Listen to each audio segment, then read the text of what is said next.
I'll try to compress it, but the explanations are very much there. You can read. I will not interfere at all. So I have slide. Sir, in the participation,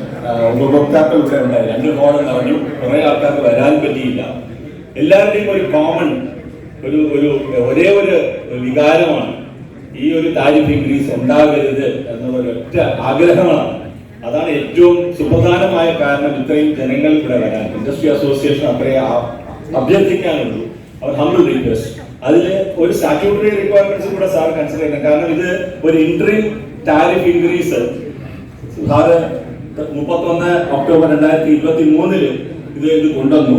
അതിനുശേഷം 10 മാസം കഴിഞ്ഞു. നമ്മുടെ regulation 9 tariff regulation 2021 അനുസരിച്ച് നമ്മൾ actually mid year performance റിവ്യൂവിന് സമയമായിട്ടുണ്ട്. സെപ്റ്റംബറിലാണ്, നമ്മളിപ്പോൾ സെപ്റ്റംബറിൽ നിൽക്കുന്നു. അതുകൊണ്ട് മിഡ് ഇയർ പെർഫോമൻസ് റിവ്യൂ നടത്തണം എന്നുള്ളൊരു ആവശ്യം ഞങ്ങൾക്കുണ്ട്. ട്രൂയിങ് അപ്പ് 2 വർഷം മുന്നത്തെയാണ്. അത് കഴിഞ്ഞ വർഷത്തെ truing up also KSEB submit ചെയ്യാൻ സമയമായി. കഴിഞ്ഞ ജൂണിൽ സബ്മിറ്റ് ചെയ്യണമായിരുന്നു. അതും കൂടെ കൺസിഡറേഷനിൽ എടുത്തിട്ട് യാഥാർത്ഥ്യവുമായിട്ട് പൊരുത്തപ്പെടുത്തിയിട്ട് വേണം ഒരു താരിഫ് ഇൻക്രീസ് വേണോ വേണ്ടയോ എന്ന് തീരുമാനിക്കാനായിട്ട് എന്നുള്ളതാണ് ഞങ്ങളുടെ ആഗ്രഹം. രണ്ടാമത്തെ ഇത് ടെക്നിക്കലും നിയമവും ഞങ്ങൾ പറയേണ്ട ഒരു കാരണം എന്ന് പറഞ്ഞു കഴിഞ്ഞാൽ അവർ ആ പറയുന്ന ഡേറ്റ ARR പറയുന്ന ഡേറ്റയും ഇപ്പോഴത്തെ യാഥാർത്ഥ്യമായിട്ടുള്ള ഡേറ്റയും തമ്മിൽ ഒരുപാട് പൊരുത്തക്കേടുകൾ ഉണ്ട്. അപ്പൊ അതും തമ്മിൽ നമ്മൾ അനലൈസ് ചെയ്തിട്ട് വേണം താരിഫ് ഇൻക്രീസ് ആവശ്യമാണോ ഇല്ലയോ എന്നുള്ള തീരുമാനത്തിലെത്തേണ്ടത് എന്നുള്ളത് റിക്വയർമെന്റ് ഉള്ളത് കൊണ്ടാണ് ഈ ഞങ്ങൾ അഭ്യർത്ഥന മുന്നോട്ട് വെക്കുന്നത്. അതിൽ ഒരു ജസ്റ്റ് എന്റെ ഞങ്ങളുടെ മെമ്പറിലുള്ള BPCL പെട്രോ ഇൻഡസ്ട്രീസിൽ 2 തെറ്റുകൾ ചൂണ്ടിക്കാട്ടി. കൂടുതലൊന്നുമില്ല, ജസ്റ്റ് ഒരു എക്സാമ്പിൾ മാത്രമേ ഞങ്ങൾ ഇവിടെ പറയുന്നുള്ളൂ. എനർജി കൺസംഷനിലെ ആക്ച്വൽ വേഴ്സസ് ARR ഡേറ്റയില് സിഗ്നിഫിക്കന്റ് ഡിഫറൻസസ് ഉണ്ട്. അത് നിമിത്തം നല്ലൊരു റവന്യൂ ഇൻക്രീസ് ഞങ്ങൾ കണക്കാക്കുന്ന 318 കോടിയുടെ അഡീഷണൽ റവന്യൂ ഈ ഒരു കാലഘട്ടത്തിൽ KSEBക്ക് ലഭിച്ചിട്ടുണ്ട്. അങ്ങനത്തെ ഒരുപാട് ചെറിയ കാര്യങ്ങൾ ഈ ഒരു വേദിയിൽ ഞങ്ങൾ അവതരിപ്പിക്കുന്നില്ല. പക്ഷെ അവർ prayer is in all fairness association request the honorable commission to take this tariff proposal only after considering the mid performance review. Next ഞങ്ങളുടെ അസോസിയേഷൻ ഒരു കോമൺ സ്റ്റാൻഡ് ആണ്. എല്ലാവരും പെൻഷനെ കുറിച്ച് പറഞ്ഞു, മറ്റേ ഒരുപാട് കാര്യങ്ങൾ ശമ്പളങ്ങളെ കുറിച്ച് പറഞ്ഞു. പക്ഷെ ഞങ്ങൾ പെൻഷൻ ഒന്നും എതിരല്ല. അവര് ഒരു ഉദ്യോഗസ്ഥനാണ് റിട്ടയർ ചെയ്തിട്ടുണ്ടെങ്കിൽ അയാൾക്ക് അർഹതപ്പെട്ട പെൻഷൻ കൊടുക്കാൻ ബാധ്യതയുണ്ട്, സംഘടനയ്ക്ക് ബാധ്യതയുണ്ട്. പക്ഷേ അതിലെ consistent stand of association has been just one thing. The liability of master trust is with the government and KSEB. Interest portion of the master trust rests with the consumers. പക്ഷേ നിർഭാഗ്യവശാൽ അതിനകത്ത് regulatory കമ്മീഷനും അതിനകത്തൊരു ആ തീരുമാനത്തിൽ ഭാഗമായി അതിനകത്ത് ഈ മാസ്റ്റർ ട്രസ്റ്റിന്റെ ലയബിലിറ്റി കൂടെ ഈ ഉപഭോക്താക്കളുടെ മേൽ അടിച്ചേൽപ്പിച്ചു. അതിന്റെ ഭാഗമായിട്ട് ഇപ്പൊ നമ്മൾ ഈ വരുന്ന ഈ താരിഫ് ഇൻക്രീസിലെ പ്രപ്പോസൽ നോക്കിയാൽ മനസ്സിലാവും ഏകദേശം 4151 കോടിയുടെ ഒരു റവന്യൂ ഷോർട്ട് ഗ്യാപ്പില് 50% മാസ്റ്റർ ട്രസ്റ്റ് ലയബിലിറ്റി മാത്രമാണ്. ആ മാസ്റ്റർ ട്രസ്റ്റ് ലയബിലിറ്റി ഞങ്ങളുടെ പുറത്ത് അടിച്ചേൽപ്പിച്ച ഒരു തുകയാണ്. ആ തുക കൺസിഡർ ചെയ്യരുത് എന്നുള്ളത് ഞങ്ങളുടെ കൺസിസ്റ്റന്റ് ഡിമാൻഡാണ്. റെഗുലേറ്ററി കമ്മീഷൻ ഞങ്ങൾ കോടതിക്ക് പോയി, സാറിന് മുന്നേ പ്രതിപാദിച്ചു, ഞങ്ങളാണ് ആ കോടതിയിൽ പോയത്.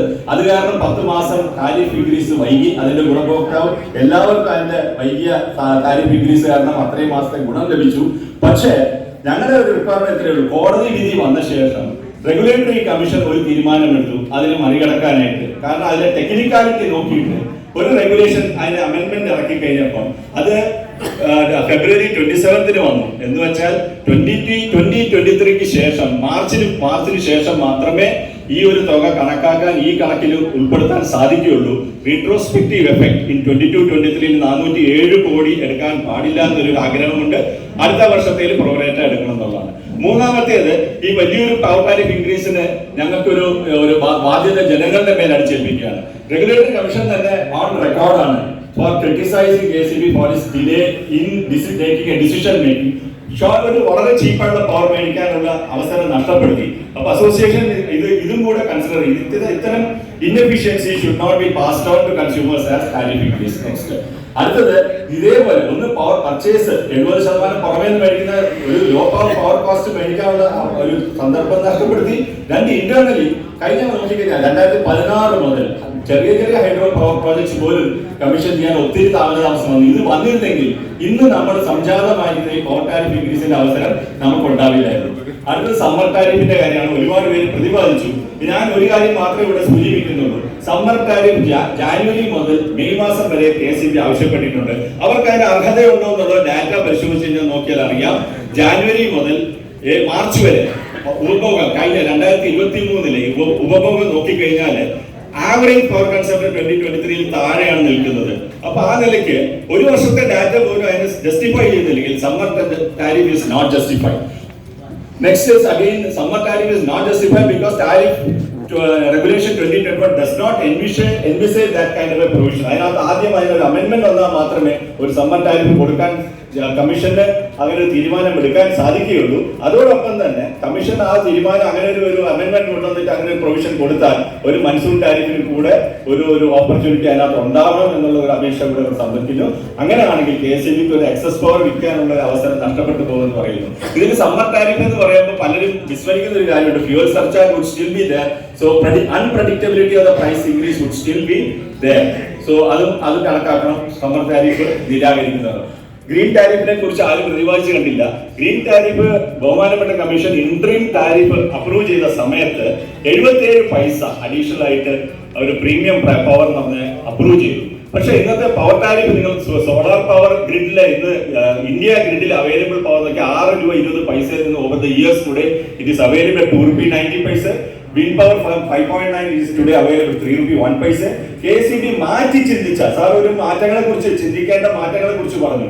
ഞങ്ങൾ KCB ചെയർമാനെ കണ്ടു. Industry is willing to join hand with KCB എന്ന് പറഞ്ഞു. അത് KCB ഇരിക്കുന്ന ഫോറത്തിൽ തന്നെ ഓർഗനൈസേഷൻ കമ്മിറ്റിയിൽ ഞങ്ങൾ മുന്നോട്ട് വെച്ചതാണ്. ഇതിനകത്ത് ഒരു ഗ്രീൻ പവർ കേരളത്തിലേക്ക് ഒരു വൻ ഗ്രീൻ പവർ കൊണ്ടുവന്നു കഴിഞ്ഞാൽ can be tied up for industries consumption which will be lower than current normal tariff. ആ നോർമൽ ടാരിഫിനേക്കാൾ ലോവർ റേറ്റിൽ ഓപ്പൺ ആക്സസ് ചെയ്യാൻ ഞങ്ങൾ എടുക്കാൻ തയ്യാറാണെന്ന് പറഞ്ഞു. അപ്പൊ അതുകൊണ്ട് എന്തുകൊണ്ട് അത് ചിന്തിക്കുന്നില്ല? അതിന് പകരം ടാരിഫ് ഇൻക്രീസിലേക്ക് എന്തുകൊണ്ട് പോകുന്നു? അതുപോലെ തന്നെ പ്രീമിയം ഇൻക്രീസ് 0.77 റേറ്റിൽ ആരെടുത്തു എന്ന് അന്വേഷിക്കുന്നതെന്നായിരിക്കും. ഒരു വർഷം കഴിഞ്ഞു. അതുകൊണ്ടാണ് MPR വേണമെന്ന് നമ്മൾ ആവശ്യപ്പെടാൻ കാരണം. ഞാൻ ഈ ഡാറ്റയിലേക്ക് പോകുന്നില്ല. സാറ് രാവിലെ സോളാർ പവറിന്റെ കാര്യങ്ങളൊക്കെ പറഞ്ഞ ആ ഡാറ്റ ഇവിടെ കൊടുത്തിട്ടുണ്ട്. അതിലേക്ക് പോകുന്നില്ല. പക്ഷെ നെക്സ്റ്റ് സ്ലൈഡിനകത്ത് ഇൻഡസ്ട്രി ഫേസ് ചെയ്യുന്ന ഈ ബുദ്ധിമുട്ട് സാർ മനസ്സിലാക്കണം. കാരണം ഇന്ന് കേരളത്തിലുള്ള മേജർ ഇൻഡസ്ട്രീസ് ഹിൻഡാൽകോ ആയാലും ശരി, സെന്റ് ഗൊബൈൻ ആയാലും ശരി, അപ്പോളോ ടയർസ് ആയാലും ശരി, കാർബൺ യൂണിവേഴ്സൽ ആയാലും ശരി, MRF ടയർസ് ആയാലും ശരി, ഇവർക്കൊക്കെ മറ്റ് സംസ്ഥാനങ്ങളിൽ ഫാക്ടറികളുണ്ട്. അവരൊക്കെ ഗ്രീൻ പവറിന് വേണ്ടി ടൈപ്പ് ചെയ്തു which at much lower cost over 25-year period. അപ്പൊ കേരളത്തിന് അതിനുള്ള സൗകര്യങ്ങളില്ല. Land, terrain, everything is very difficult. അതുകൊണ്ടാണ് ഗ്രൂപ്പ് ക്യാപിറ്റൽ കോൺസെപ്റ്റ് ഞങ്ങൾ പറഞ്ഞു, അല്ലെങ്കിൽ joining hands with KCB as also one of the solution എന്ന് ഞങ്ങൾ മുന്നോട്ട് വെച്ചത്. പക്ഷെ അതിനകത്ത് one important step is open access. Open access from outside the state എടുക്കുന്ന ഓപ്പൺ ആക്സസിന്റെ പെർമിഷൻ വേണം. രണ്ട്, അതിൽ നമ്മൾ നോക്കിക്കഴിഞ്ഞാൽ open access is no longer open. It is becoming more and more close.